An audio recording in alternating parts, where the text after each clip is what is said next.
কর যদি আমরা কমিয়ে আনতে না পারি তাহলে আমাদের যে অতালিকাভুক্ত যে কোম্পানিগুলো রয়েছে তাদের সাথে সেরকম কোনো কম্প্যারিজন হবে না। পরে অতালিকাভুক্ত কোম্পানিরা কিন্তু সেখানে আইডিয়াল অবস্থায় পড়ে থাকবে। মার্কেটে কিন্তু আমরা অনেক ধরনের বিজনেস এবং কর থেকে কিন্তু বঞ্চিত হব।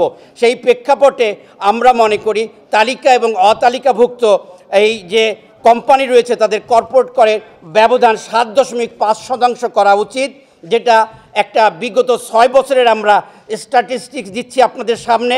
2018-19 ছিল তালিকাভুক্ত কোম্পানির করের হার ছিল 25%, অতালিকাভুক্তর ছিল 35%, ব্যবধান ছিল হলো 10%।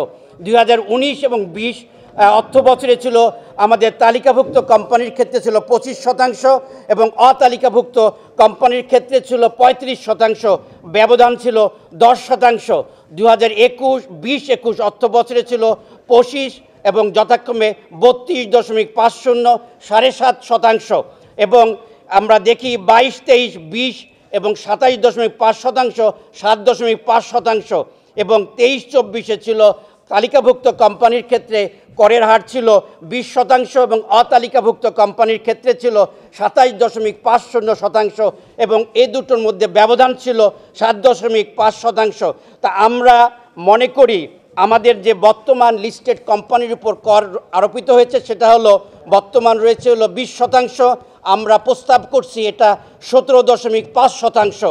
এবং আমাদের যে নন লিস্টেড কোম্পানি অর্থাৎ অতালিকাভুক্ত কোম্পানি রয়েছে তাদের বর্তমান করের হার রয়েছে 27.5%, এটা আমরা প্রস্তাব করছি 37.5% থেকে 40%।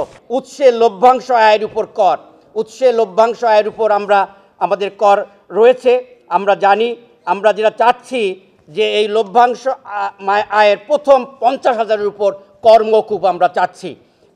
এবং আমরা জানছি যে লভ্যাংশ আয়ের উপর উৎসে কর সঞ্চয়পত্রের মুনাফার উৎসে কর্তনকৃত করের ন্যায় চূড়ান্ত কায়দা কর হিসাবে বিবেচনা করার জন্য আমরা এই প্রেক্ষাপটে আমরা মনে করি আমাদের যৌক্তিক দিক হলো কর পরবর্তী মুনাফা থেকে কোম্পানিগুলো লভ্যাংশ থেকে আমাদের লভ্যাংশ দিচ্ছে। প্রকৃতপক্ষে লভ্যাংশের উপর কর দিতে গিয়ে সাবসিডারি কোম্পানিগুলোকে কখনো আমাদের দ্বিগুণ ক্ষেত্রবিশেষে তিন গুণ কর দিতে হচ্ছে।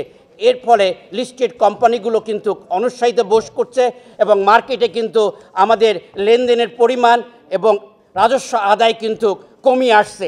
এই প্রেক্ষাপটে আমি এনবিআরের কাছে আবেদন করছি যে আমাদের যে লভ্যাংশের উপর উৎসে যে কর আমরা আদায় করছি এটাকেই একমাত্র এবং চূড়ান্ত কর হিসাবে বিবেচনা করার জন্য।